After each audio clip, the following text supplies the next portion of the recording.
in some sense, are much more one than the dualism of our inherited philosophy would suggest.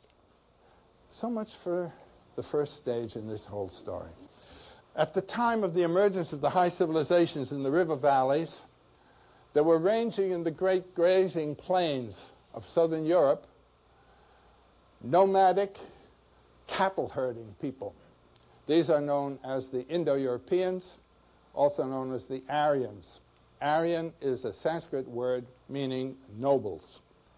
What I'm going to be talking about is the role of these people in India. These are the Vedic Aryans.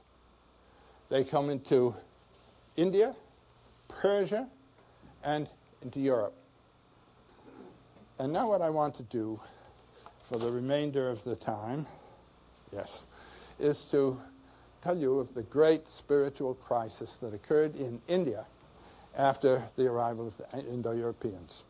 This is when we begin to translate myth into philosophy. The sacred books of India, the fundamental sacred books, are known as the Vedas. The word Veda is from a Sanskrit root vid, V-I-D, that means knowledge. And the Vedas are manifestations of knowledge. And the knowledge is a specific kind of knowledge. It's called Shruti, and Shruti means heard. The rishis, or saints, were people who did not invent the poems, the hymns of the Vedas. The Vedas are collections of hymns. They heard them. Just as anyone who listens to the muse will hear. You can write either out of your own intention or out of inspiration. There is such a thing. It comes up and talks. And those who have heard deeply the rhythms and hymns and words of the gods can recite those hymns in such a way that the gods will be attracted.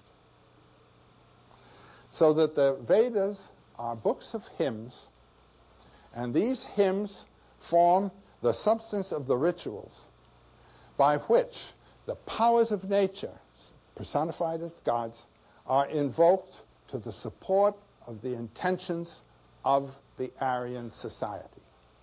You invoke the gods to do your will. And so the characteristic leadership of these tribes is one of a warrior leader and the other of a magician, of the rishi, who can invoke the gods. So we have two kinds of power going. These are the twin heroes. You have a similar thing in the early part of Exodus, where you have Moses and Aaron, the warrior chief and the priest. But at a certain important moment, the warrior chief had the higher revelation. He went up Mount Sinai, and the God with the horns of light spoke to him a new message. And when he came down, there was poor Aaron, still worshiping bulls, the old symbol of the cycle of time. And Moses then goes to work, gets angry, breaks the laws, goes back, gets a second edition, comes back again, and then takes place, I want to bring this up, takes place a very interesting ritual. He grinds up the golden bull and mixes it with water and makes everybody take a communion meal. Did you ever notice that? That's what happens there. And then from then on, of course, Aaron is out, and Moses is in the two roles. And so out of that tradition, we have the same kind of thing that comes with the caliphs of the Islamic world, where the spiritual ruler and the political ruler are the same ruler. These two things are brought very closely together, so that spirit and society are very closely united. Well, the hymns invoke the gods, and then the altars are set up for the rituals. Now, for a settled people, it's possible to worship in terms of the place where you live. this particular grove is a sacred grove, and we go there to get the inspiration of the powers of nature that are experienced there. Or this pond, or this particular old tree, or this strange, interesting rock. But when you are a nomadic people, your worship has to be to that which is everywhere. Now, the Hebrews had the ark, which is, in anthropological language, a fetish that's carried about with the divine power in it. The Hindus worshipped, the Aryas worshipped the sun, which is seen everywhere, the powers of the winds, the clouds, broad-spreading earth, and they would set up their altars as symbolic representations of the nature of the universe, of the order and form of the universe. Then they would invoke the deities who would come, as it were, sitting around like birds on trees waiting to be fed, because we're going to have a shared feast. The fire, Agni, the god of fire, would be the mouth of the gods. And the offerings would be poured into the fire, and then Agni would take them like a mother bird takes a worm and feeds all the gods. So this little social, invisible society is to be thought of. The Greeks were doing the same thing. They also were Aryans. They also had their altars. They also had their priests. They also had their rituals, their offerings, and so forth and so on. So those are the Vedas. And as the Vedas are now in books, they were not turned into writing for many, many centuries. They were known orally and communicated orally. They are in the form that we now have them. They're dated from about 1000 BC. That's the first stage. That's the stage of myth and ritual. Then come a set of books, and now here's a big turning point, known as the Brahmanas, B-R-A-H-M-A-N-A-S,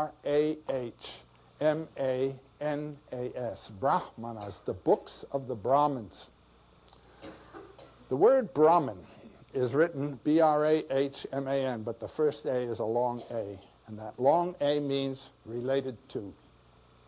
The Brahmins are the priests, and they are related to Brahman, B-R-A-H-M-A-N, without a long A. It's a neuter noun, and it means brr, it means energy. That's the divine energy, the Brahman. Brahman is no deity. Deities are personifications of aspects of Brahman.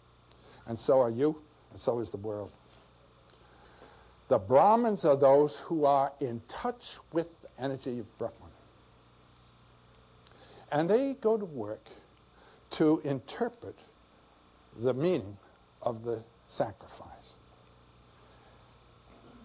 Now, these Brahmanas are very dreary books to read. They're pedantic discussions of the sacrifice, what it consists of, what the different ladles are like, and so forth and so on. But it comes to this final point. What is the nature of the sacrifice?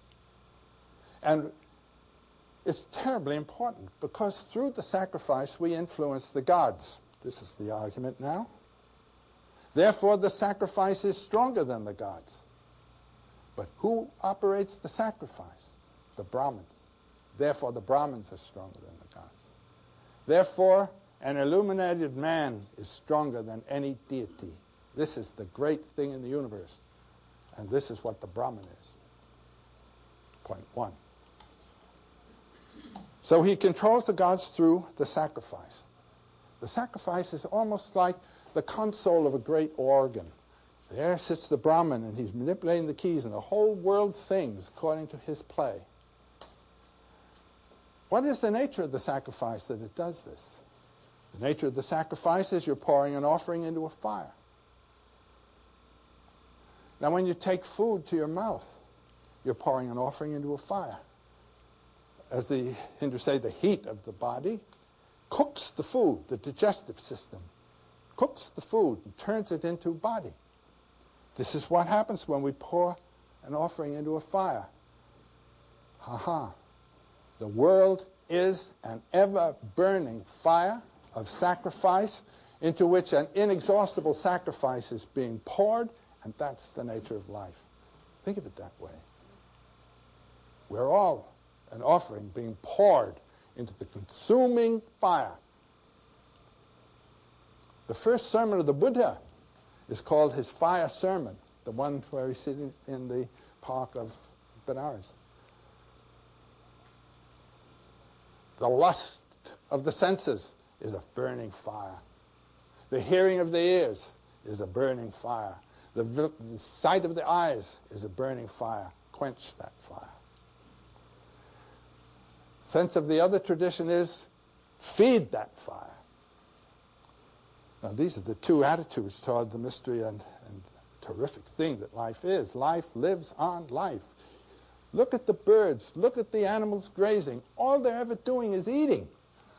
They're killing things. And that's taking on gas. They wouldn't function otherwise. Life is an ever-burning fire. Feed that fire. Well, out of that,